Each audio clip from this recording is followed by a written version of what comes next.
അതായത് മെയിനായിട്ടും എംഎസ് ഓഫീസിൻ്റെ ആപ്ലിക്കേഷൻസ് നിങ്ങൾക്കറിയാലോ, എക്സൽ ഉണ്ട്, പവർ പോയിന്റ് ഉണ്ട്, വേർഡ് ഉണ്ട്, അതുപോലെയുള്ള കാര്യങ്ങളൊക്കെ പ്രോപ്പറായിട്ട് ഹാൻഡിൽ ചെയ്യാൻ. Hello every one, Indian space research organisation അല്ലെങ്കിൽ ISROയുടെ കീഴിൽ വരുന്ന assistant, junior personal assistant, stenographer, upper division clerk പോലെയുള്ള പോസ്റ്റുകളിലേക്കുള്ള റിക്രൂട്ട്മെന്റിന്റെ നോട്ടിഫിക്കേഷൻ 2 ദിവസം മുമ്പ് വന്നു കഴിഞ്ഞിട്ടുണ്ടായിരുന്നു.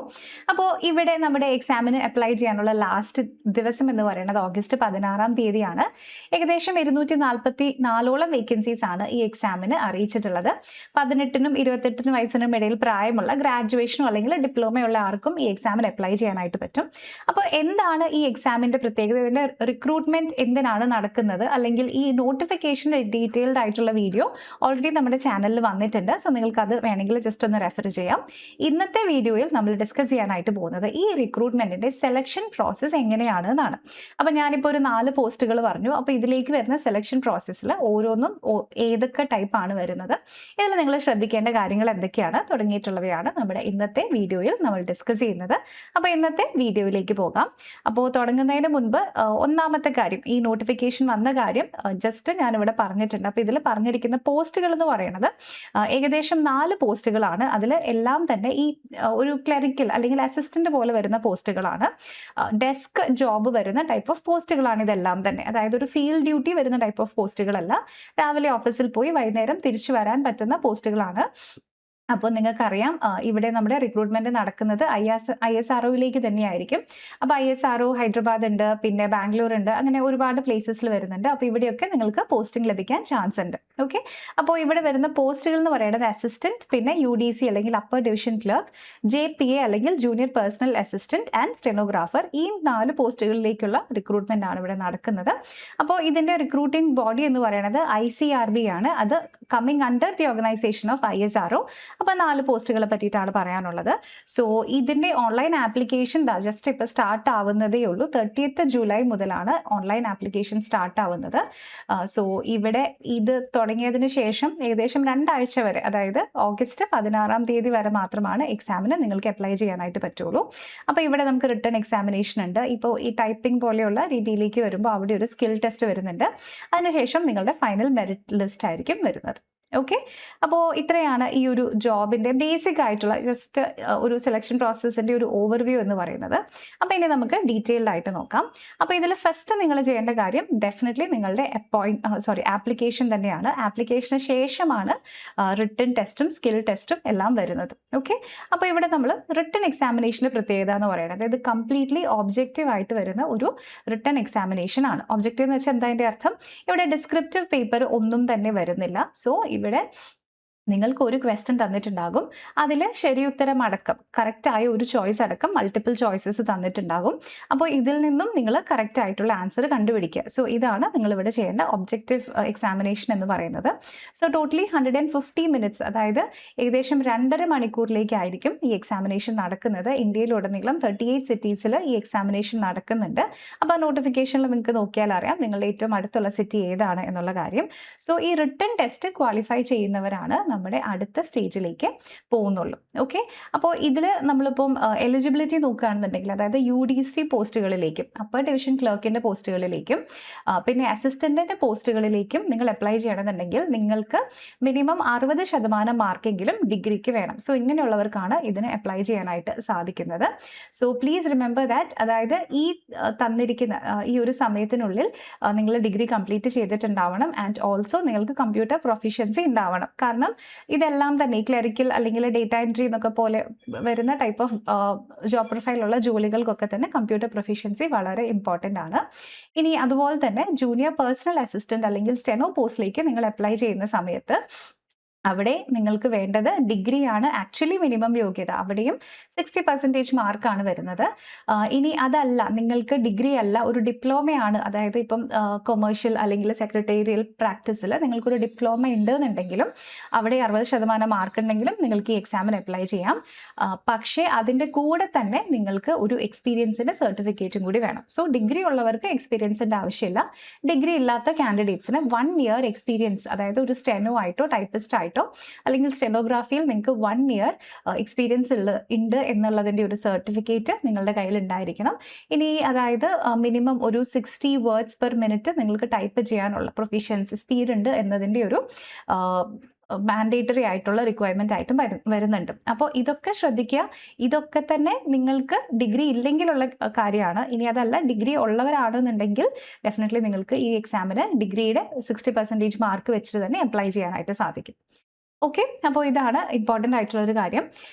ഇനി നമ്മുടെ നെക്സ്റ്റ് ബാക്കി വരുന്ന നമ്മുടെ സെലക്ഷൻ പ്രോസസ്സിലേക്ക് തന്നെ തിരിച്ചു പോവാം. സോ ഇവിടെ അൺറിസർവ്ഡ് കാൻഡിഡേറ്റ്സിന് മിനിമം 50% മാർക്ക് ഉണ്ടെങ്കിലാണ് നിങ്ങൾക്ക് അടുത്ത സെഷനിലേക്ക് ക്വാളിഫൈ ആവാനായിട്ട് പറ്റുള്ളൂ. അപ്പോൾ ഇവിടെ നിങ്ങൾ ശ്രദ്ധിക്കേണ്ട കാര്യം, ഇവിടെ മിനിമം 50% മാർക്കുള്ള എല്ലാവർക്കും ഡയറക്റ്റ്ലി ജോലി കിട്ടുന്നതാണോ? അല്ല. സോ ഡെഫിനറ്റ്ലി വേക്കൻസി അനുസരിച്ചിട്ടായിരിക്കും നിങ്ങളുടെ അടുത്ത സ്റ്റേജിലേക്കുള്ള കോൾ വരുന്നത്. അതെങ്ങനെയാണെന്ന് ഞാൻ നിങ്ങൾക്ക് ഡീറ്റെയിൽഡ് ആയിട്ട് പറഞ്ഞു തരാം. പക്ഷേ അങ്ങനെ വരണം എന്നുണ്ടെങ്കിൽ മിനിമം 50% എങ്കിലും മാർക്ക് ഉണ്ടെങ്കിലാണ് നിങ്ങൾക്ക് ആ ഒരു കോൾ വരുള്ളൂ. ഓക്കെ, ഇത് അൺറിസർവ്ഡ് കാറ്റഗറീസിലാണ്. ഇനി റിസർവ്ഡ് കാറ്റഗറീസിൽ 40% മാർക്ക് ഉണ്ടെങ്കിലാണ് നിങ്ങൾക്ക് ആ കോൾ വരുള്ളൂ. സോ 50% ഉണ്ടെന്ന് വെച്ചിട്ട് നിങ്ങൾക്ക് സെലക്ഷൻ കിട്ടും എന്നല്ല അതിൻ്റെ അർത്ഥം. 50% എങ്കിലും ഉണ്ടെങ്കിലാണ് നിങ്ങൾക്ക് അടുത്ത സ്റ്റേജിലേക്ക് പോകാനായിട്ട് പറ്റുള്ളൂ എന്നാണ് അതിൻ്റെ മീനിങ്. ഓക്കെ, ക്ലിയർ ആയല്ലോ എല്ലാവർക്കും? ശരി, ഇനി നമ്മൾ നെക്സ്റ്റ് ഡിസ്കസ് ചെയ്യുന്നത് എങ്ങനെയാണ് ഈ ഫസ്റ്റത്തെ സ്റ്റേജ് കഴിഞ്ഞിട്ട് കാൻഡിഡേറ്റ്സിനെ ഷോർട്ട് ലിസ്റ്റ് ചെയ്യുന്നതെന്നാണ്. അപ്പോൾ ഇവിടെ നമ്മുടെ ഈ റിട്ടൺ എക്സാമിനേഷൻ എന്ന് പറയുന്നത് 150 മിനിറ്റ്സിലാണെന്ന് പറഞ്ഞല്ലോ. സോ അതിൻ്റെ മാർക്കും കൂടെ ഞാനിവിടെ പറയാം. മാർക്ക് ഇവിടെ എഴുതിയിട്ടുണ്ടായിരുന്നില്ല. 200 മാർക്സിലാണ് നമ്മുടെ എക്സാമിനേഷൻ നടക്കുന്നത്. സോ നമുക്ക് ഇവിടെ ഇംഗ്ലീഷ് സബ്ജക്റ്റ് ആയിട്ട് വരുന്നുണ്ട്, ക്വാണ്ടിറ്റേറ്റീവ് ആപ്റ്റിറ്റ്യൂഡ് സബ്ജക്റ്റ് ആയിട്ട് വരുന്നുണ്ട്, നെക്സ്റ്റ് റീസണിങ് സബ്ജക്റ്റ് ആയിട്ട് വരുന്നുണ്ട്, അതുപോലെ തന്നെ ജനറൽ നോളജ് സബ്ജക്റ്റ് ആയിട്ട് വരുന്നുണ്ട്. ഇതിലെല്ലാം തന്നെ ഈക്വൽ വെയിറ്റേജ് ആണ്. സോ എല്ലാത്തിലും 50 മാർക്സ്, അതായത് 50 ക്വസ്റ്റ്യൻസിൽ നിന്നും 50 മാർക്സ് എന്ന് പറയുന്ന ഒരു സെലക്ഷൻ പ്രൊസീജിയർ ആണ് ഇവിടെ വരുന്നത്. സോ ഇതിന് ശേഷം നിങ്ങൾ എക്സാം ക്വാളിഫൈ ചെയ്തതിന് ശേഷം നമ്മുടെ ഇപ്പോഴത്തെ വേക്കൻസി എത്രയാണ്? 244 ആണല്ലേ. അപ്പോൾ അതിൻ്റെ 5 ഇരട്ടി കാൻഡിഡേറ്റ്സിനെയാണ് ആക്ച്വലി അടുത്ത സ്റ്റേജിലേക്ക് വിളിക്കുക. ഓക്കെ, അതിൽ നിന്നും ഈ 5 ഇരട്ടിയോളം വരുന്ന കാൻഡിഡേറ്റ്സിനെയാണ് നമ്മൾ അടുത്ത സ്റ്റേജായ നമ്മുടെ ഫസ്റ്റത്തെ റിട്ടൺ എക്സാമിനേഷൻ കഴിഞ്ഞ് കഴിയുമ്പോൾ ഷോർട്ട് ലിസ്റ്റ് വന്നിട്ട് കിട്ടുന്നത്. ക്ലിയർ ആയോ എല്ലാവർക്കും? സോ അപ്പോൾ ഏകദേശം 1200ഓളം പേരാണ് ഈ എക്സാം ഫസ്റ്റത്തെ സ്റ്റേജ് ക്വാളിഫൈ ആകുക. അതിനുശേഷമാണ് അടുത്തതിലേക്ക് വരും. ക്ലിയർ എല്ലാവർക്കും? അപ്പോൾ ഈ ഫസ്റ്റത്തെ സ്റ്റേജ് ക്ലിയർ ആയിട്ട് സ്കിൽ ടെസ്റ്റിന് കോൾ ലെറ്റർ വരുന്നവർ ഏകദേശം 1200 ആയിരിക്കും. അങ്ങനെ പറയാൻ കാരണം 244 വേക്കൻസീസ് ആണ് ഇത്തവണ ഇവിടെ പറഞ്ഞിട്ടുള്ളത്. ക്ലിയർ ആയോ എല്ലാവർക്കും? Okay, fine. ഇനി നമ്മുടെ മാർക്കിംഗ് പറഞ്ഞു. സോ ഇതിൽ ഇതേപോലെ തന്നെ നെഗറ്റീവ് മാർക്കിങ്ങും വരുന്നുണ്ട്.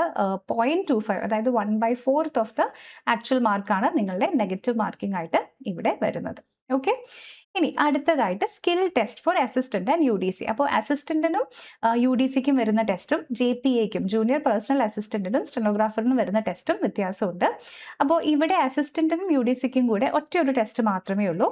അതിനെ നമ്മൾ കമ്പ്യൂട്ടർ ലിറ്ററസി ടെസ്റ്റ് എന്നാണ് പറയുന്നത്. സോ നേരത്തെ ഞാൻ പറഞ്ഞ ഓർമ്മയുണ്ടോ? നിങ്ങൾക്ക് ഡിഗ്രി ഉണ്ടെന്നുണ്ടെങ്കിൽ അത് മതി, അല്ലാന്നുണ്ടെങ്കിൽ ഇവിടെ സർട്ടിഫിക്കറ്റ് വേണമെന്നൊക്കെ പറഞ്ഞില്ലേ? പക്ഷെ 2 കേസിലും ഒരേപോലെ പറഞ്ഞിട്ടുള്ളത് ഇവിടെ നിങ്ങൾക്ക് മസ്റ്റായിട്ടും കമ്പ്യൂട്ടർ ലിറ്ററസി ഉണ്ടായിരിക്കണം എന്നാണ്. ഓക്കെ, സോ അപ്പോൾ ഇത് എങ്ങനെയാണ് നമ്മൾ ഉദ്ദേശിക്കുന്നതെന്ന് വെച്ചിട്ടുണ്ടെങ്കിൽ ബേസിക് ആയിട്ടുള്ള കമ്പ്യൂട്ടർ നോളേജ് ഡെഫിനറ്റ്ലി നിങ്ങൾക്ക് ഉണ്ടാവണം. അതിനുശേഷം കമ്പ്യൂട്ടറിനെ പറ്റിയിട്ടുള്ള തിയറിറ്റിക്കൽ നോളജ് അല്ല, കമ്പ്യൂട്ടർ എങ്ങനെ യൂസ് ചെയ്യണം എന്നതിനെ പറ്റിയിട്ട് നിങ്ങൾക്ക് ക്ലിയർ ആയിട്ടുള്ള ഐഡിയ ഉണ്ടായിരിക്കണം. ഓക്കെ, സോ അതായത് മെയിൻ ആയിട്ടും എംഎസ് ഓഫീസിൻ്റെ ആപ്ലിക്കേഷൻസ് നിങ്ങൾക്കറിയാലോ, എക്സൽ ഉണ്ട്, പവർ പോയിന്റ് ഉണ്ട്, വേർഡ് ഉണ്ട്, അതുപോലെയുള്ള കാര്യങ്ങളൊക്കെ പ്രോപ്പറായിട്ട് ഹാൻഡിൽ ചെയ്യാൻ നിങ്ങൾക്ക് അറിയണം. ഇതാണ് ഇമ്പോർട്ടൻ്റ് ആയിട്ടുള്ള കാര്യം. ഓക്കെ, സോ അൺറിസർവ്ഡ് കാറ്റഗറിക്ക് നമുക്കിവിടെ 60% ആണ് ഈ ലിറ്ററസി ടെസ്റ്റ് പാസ്സാവാൻ വന്നിരിക്കുന്നത്. റിസർവ്ഡ് കാറ്റഗറിക്ക് 50% ആണ് വരുന്നത്. അപ്പോൾ ഇത് ഇപ്പോൾ പറഞ്ഞിരിക്കുന്നത് അസിസ്റ്റന്റിൻ്റെയും അപ്പർ ഡിവിഷൻ ക്ലർക്കിൻ്റെയും സ്കിൽ ടെസ്റ്റ് ആണ്. അതേപോലെ തന്നെ ജൂനിയർ പേഴ്സണൽ അസിസ്റ്റന്റിനും സ്റ്റെനോഗ്രാഫറിനും ഉണ്ട്. അപ്പോൾ അവർക്ക് ഇവിടെ 2 ടെസ്റ്റ് വരുന്നുണ്ട്. ഈ നേരത്തെ മറ്റവർ എഴുതുന്ന കമ്പ്യൂട്ടർ ലിറ്ററസി ടെസ്റ്റും വരുന്നുണ്ട്, അതുകൂടാതെ ഒരു സ്റ്റെനോഗ്രാഫി ടെസ്റ്റും വരുന്നുണ്ട്. കാരണം എന്താ, ഇവർ ജോലി ചെയ്യാൻ പോകുന്നത് ക്ലർക്ക് അല്ലെങ്കിൽ സ്റ്റെനോ ടൈപ്പ് ജോലിയാണ്. സോ ആസ് എ റിസൾട്ട് ഇത് 2 ടെസ്റ്റ് ഇവർക്ക് ചെയ്യാനുണ്ട്. ഇത് 2 ക്വാളിഫൈ ആയെങ്കിൽ മാത്രമാണ് ഇവർക്ക് അപ്പോയിൻമെൻറ്റ് ലെറ്റർ കിട്ടുള്ളൂ. ക്ലിയർ ആയോ എല്ലാവർക്കും? ഓക്കെ. അപ്പോൾ ഇനി സ്റ്റെനോഗ്രാഫി ടെസ്റ്റിൻ്റെ കേസിൽ കമ്പ്യൂട്ടർ ലിറ്ററസി ടെസ്റ്റ് നേരത്തെ പറഞ്ഞതുപോലെ തന്നെ എല്ലാവർക്കും കോമൺ ആയിട്ട് ബാധകമാണ്. JPAയ്ക്കും സ്റ്റെനോയ്ക്കും വരുന്ന സ്റ്റെനോഗ്രാഫി ടെസ്റ്റിൽ ഇവിടെ മാക്സിമം മിസ്റ്റേക്സ് അലൗഡ് എന്ന് പറയുന്നത് 10% ആണ്. 10% മിസ്റ്റേക്സ് ആണ് അലൗഡ് എന്ന് വെച്ചാൽ അതിൻ്റെ അർത്ഥം 90% ആക്യുറസി നിങ്ങൾക്ക് ഇതിൽ വേണം എന്നാണ്. ക്ലിയർ ആയല്ലോ എല്ലാവർക്കും? ഓക്കെ. ഇനി അടുത്തതായിട്ട് നമ്മൾ ഡിസ്കസ് ചെയ്യുന്നത് എന്തൊക്കെയാണ് ഈ സ്കിൽ ടെസ്റ്റിൽ വരുന്നതെന്നാണ്. സോ അതിൽ കൂടുതലും സ്കിൽ ടെസ്റ്റിൽ നിങ്ങൾക്ക് വരുന്ന മാർക്ക് വെച്ചിട്ടല്ല നിങ്ങളുടെ ഫൈനൽ മെറിറ്റ് ലിസ്റ്റ് വരിക. എന്ന് വെച്ചാൽ സ്കിൽ ടെസ്റ്റ് നിങ്ങൾ പാസ് ആവുക അല്ലെങ്കിൽ ഫെയിൽ ആവുക അതിന് വേണ്ടി മാത്രമാണ് യൂസ് ചെയ്യുന്നത്. സ്കിൽ ടെസ്റ്റിൻ്റെ ബേസ് വെച്ചിട്ട് നിങ്ങളുടെ ഫൈനൽ മാർക്ക് ലിസ്റ്റ് വരില്ല. സോ നിങ്ങൾ ഇത് ക്വാളിഫൈ ചെയ്താൽ മാത്രം മതി, എങ്കിലാണ് അടുത്ത ലെവലിലേക്ക് പോകാൻ പറ്റുള്ളൂ. പക്ഷേ നിങ്ങളുടെ ആക്ച്വൽ റാങ്കിങ്ങും അല്ലെങ്കിൽ നിങ്ങൾക്ക് പോസ്റ്റ് ഏതിലേക്ക് പോകണം അല്ലെങ്കിൽ നിങ്ങളുടെ സിറ്റി പ്രിഫറൻസും ഒക്കെ ഡിസൈഡ് ചെയ്യാൻ പോകുന്നത് നിങ്ങളുടെ ഫൈനൽ മെറിറ്റ് ആണ്. അത് ഡിസൈഡ് ചെയ്യുന്നത് നിങ്ങളുടെ റിട്ടൺ എക്സാമിനേഷൻ തന്നെയാണ്. ക്ലിയർ ആയോ എല്ലാവർക്കും? സോ ഇവിടെ ഫൈനൽ മെറിറ്റ് ലിസ്റ്റ് വരാൻ പോകുന്നത് നിങ്ങളുടെ റിട്ടൺ എക്സാമിനേഷൻ വെച്ചിട്ടാണ്. അപ്പോൾ ഇവിടെ ഇൻ്റർവ്യൂവിൻ്റെ കാര്യമായിട്ട്, അതായത് പാനൽ ഇൻ്റർവ്യൂ എന്നൊന്നും പറഞ്ഞിട്ടില്ല. പക്ഷേ ഇൻ കേസ് ഒരു ഇൻ്റർവ്യൂ ഉണ്ടാവുന്നുണ്ടെങ്കിൽ അത് ജസ്റ്റ് നിങ്ങളുടെ ഡോക്യുമെൻറ്റ് വെരിഫിക്കേഷൻ്റെ ഒക്കെ സമയത്ത് നിങ്ങളെ ഇൻട്രൊഡ്യൂസ് ചെയ്യാനും നിങ്ങളെ just get to know you എന്ന് പറയുന്ന ഒരു പ്രൊഫൈൽ പോലെ ആയിരിക്കും ഇൻ്റർവ്യൂ നടക്കുന്നുണ്ടാവുക. അല്ലാതെ ഇൻ്റർവ്യൂ കൂടി ക്ലിയർ ചെയ്താലാണ് നമ്മുടെ ജോലിയിലേക്ക് പ്രവേശനം ഉള്ളൂ എന്നിവിടെ ക്ലിയർ ആയിട്ട് പറഞ്ഞിട്ടില്ല. സോ ആസ് എ റിസൾട്ട് നമുക്കിവിടെ ഫോക്കസ് ചെയ്യേണ്ടത് ഡെഫിനറ്റ്ലി നമ്മുടെ റിട്ടൺ എക്സാമിനേഷനിലാണ്. ക്ലിയർ ആയല്ലോ എല്ലാവർക്കും? അപ്പോൾ ഈ റിട്ടൺ എക്സാമിൻ്റെ സിലബസ് ഒക്കെ നോക്കിക്കേ, നമ്മൾ SSCയുടെ റെയിൽവേയുടെ എക്സാംസിന് പ്രിപ്പയർ ചെയ്യുന്ന അതേപോലെ തന്നെയാണ് ഇവിടെയും വരുന്നത് അല്ലേ? അല്ലെങ്കിൽ നിങ്ങൾ ബാങ്ക് എക്സാംസ് ഒക്കെ കണ്ടിട്ടുണ്ടാകും. റീസണിങ്ങും ഇംഗ്ലീഷും ആപ്റ്റിറ്റ്യൂഡും GKയും കമ്പ്യൂട്ടർ അവയർനെസ്സും ഇത് തന്നെയാണ് നമ്മൾ SSCയിലും അതുപോലെ തന്നെ ബാങ്കിങ്ങിലും ഒക്കെ പ്രിപ്പയർ ചെയ്യുന്നത്. സോ അങ്ങനെ പ്രിപ്പയർ ചെയ്യുന്നവർക്ക് ഈ എക്സാമിന് വേണ്ടി സ്പെഷ്യലായിട്ട് പ്രിപ്പയർ ചെയ്യേണ്ട കാര്യം ഉണ്ടാവില്ല. നിങ്ങൾ മറ്റ് എക്സാംസ് എഴുതുന്ന കൂട്ടത്തിൽ ഡെഫിനറ്റ്ലി ഈ എക്സാമിനും ഒരു കൈ നോക്കാവുന്നതാണ്. ഓക്കെ. അപ്പോൾ ഇതിൽ എക്സ്ട്രാ ആയിട്ട് നിങ്ങൾ ചെയ്യേണ്ട കാര്യം ഈ സ്റ്റെനോഗ്രാഫി ടെസ്റ്റും അല്ലെങ്കിൽ കമ്പ്യൂട്ടർ ലിറ്ററസി ടെസ്റ്റ് എന്ന് പറയുമ്പോഴേക്കും അസിസ്റ്റൻറ്റ് അല്ലെങ്കിൽ UDCക്ക് കമ്പ്യൂട്ടർ ലിറ്ററസി ടെസ്റ്റ് മാത്രമേ വരുന്നുള്ളൂ. അപ്പോൾ കമ്പ്യൂട്ടർ ബേസിക് ആപ്ലിക്കേഷൻസിനെ പറ്റി നിങ്ങൾക്കൊരു ഐഡിയ ഉണ്ടാകണം. ആൻഡ് JP ആൻഡ് സ്റ്റെനോഗ്രാഫറിൽ സ്റ്റെനോഗ്രാഫി ടെസ്റ്റ് തന്നെയാണ് നടക്കുന്നത്. സോ അതിൽ നിങ്ങൾക്ക് കുറച്ച് പ്രാക്ടീസ് വേണം. അത് നമ്മളിപ്പം SSCയുടെ ഒക്കെ CHSL എക്സാം നടക്കുന്ന സമയത്ത് ഡേറ്റ എൻട്രി സ്പീഡ് ടെസ്റ്റ് എന്നൊക്കെ പറഞ്ഞ് DEST നടക്കാറുണ്ട് അല്ലേ? അപ്പോൾ അതിൽ നിങ്ങൾ പ്രാക്ടീസ് ചെയ്യുന്നുണ്ടെങ്കിൽ ആ ഒരു പ്രാക്ടീസ് ഇവിടെയും നിങ്ങൾക്ക് ഉപകാരപ്പെടുന്നതായിരിക്കും. ഓക്കെ. സോ പ്ലീസ് റിമെമ്പർ, ഇത് നിങ്ങളുടെ റിട്ടൺ എക്സാമിനേഷൻ ബേസ്ഡ് ആയിട്ടാണ് നിങ്ങളുടെ സ്കോർ വരുന്നത്. നിങ്ങളുടെ ഈ കമ്പ്യൂട്ടർ ടെസ്റ്റ് ബേസ്ഡ് ആയിട്ടോ അല്ലെങ്കിൽ സ്റ്റെനോഗ്രാഫി ടെസ്റ്റ് ബേസ്ഡ് ആയിട്ടോ അല്ല. ഇനി ഒരു ഇൻ്റർവ്യൂ അല്ല നിങ്ങളുടെ ഫൈനൽ മെറിറ്റ് ഡിസൈഡ് ചെയ്യാൻ പോകുന്നത്. സോ ഒരു ഗെറ്റ് നോയിങ്, അതായത് ഒരു കാൻഡിഡേറ്റിൻ്റെ പ്രൊഫൈൽ നോക്കുന്ന ഒരു കാഷ്വൽ ആയിട്ടുള്ള ഇൻ്റർവ്യൂ ചിലപ്പോൾ ഉണ്ടാകാം. പക്ഷേ ഇതൊരു മാൻഡേറ്ററി ആയിട്ടുള്ള ഒരു ഫോർമൽ സ്റ്റെപ്പ് ആയിട്ടുള്ള ഇൻ്റർവ്യൂ ആയിരിക്കില്ല ഇവിടെ ഉണ്ടാവുന്നത്. ഓക്കെ. അപ്പോൾ ഇത്രയുമാണ് ഇന്നത്തെ ഈ ഒരു വീഡിയോയിൽ നമുക്ക് പറയാനുള്ളത്. സോ ഇവിടെ നിങ്ങൾ മറ്റ് എക്സാംസിന് പ്രിപ്പയർ ചെയ്യുന്ന കൂട്ടത്തിൽ വളരെ ഈസി ആയിട്ട് ഈ എക്സാമിനും അപ്ലൈ ചെയ്യാനായിട്ട് സാധിക്കും. സോ ഇതിൻ്റെ ആപ്ലിക്കേഷൻ ഫീ എന്ന് പറയുന്നത് 500 rupees ആണ്. സോ ഇവിടെ isro.gov.in, സോ വെബ്സൈറ്റും കൂടെ ജസ്റ്റ് ഒന്ന് എഴുതാം. isro.gov.in എന്ന് പറയുന്ന വെബ്സൈറ്റിൽ നിന്നാണ് നിങ്ങൾക്ക് അപ്ലൈ ചെയ്യാനായിട്ട് സാധിക്കുക. 18 to 28 ഇയേഴ്സിൻ്റെ ഇടയിലുള്ളവർക്ക് ഈസിലി അപ്ലൈ ചെയ്യാം. 244 വേക്കൻസീസ് ആണ് വരുന്നത്. സോ അപ്പോൾ ഇവിടെ നിങ്ങൾ ആപ്ലിക്കേഷൻ ഫീ ഇങ്ങനെ വരുന്നതെന്ന് വെച്ചാൽ ഇപ്പോൾ നിങ്ങൾ അസിസ്റ്റൻറ്റിനും UDCക്കും അപ്ലൈ ചെയ്യുകയാണെന്നുണ്ടെങ്കിൽ അവിടെ 500 rupees ആണ് ആപ്ലിക്കേഷൻ ഫീ. ഇനി നിങ്ങൾ JPA ജൂനിയർ പേഴ്സണൽ അസിസ്റ്റൻറ്റിനും സ്റ്റെനോയ്ക്കും അപ്ലൈ ചെയ്യുകയാണെങ്കിൽ അവിടെ വീണ്ടും 500 rupees ആണ് വരുന്നത്. ഇനി ഇതിൻ്റെ രണ്ടിനും കൂടെ നിങ്ങൾ അപ്ലൈ ചെയ്യുകയാണെങ്കിൽ ടോട്ടൽ 1000 rupeesൻ്റെ ആപ്ലിക്കേഷൻ ഫീസാണ് വരുന്നത്. ഓക്കെ. അപ്പോൾ ഈ പറഞ്ഞതിൽ എന്തെങ്കിലും ഡൗട്ടോ ക്വസ്റ്റനോ ഉണ്ടെങ്കിൽ നിങ്ങൾക്ക് തീർച്ചയായും സ്ക്രീനിൽ കാണുന്ന ഈ ഒരു നമ്പറിൽ നമ്മളെ കണക്ട് ചെയ്യാം. അപ്പോൾ ഇനി അടുത്ത തവണ മറ്റൊരു വീഡിയോയുമായിട്ട് വീണ്ടും കാണാം. Thank you so much for watching.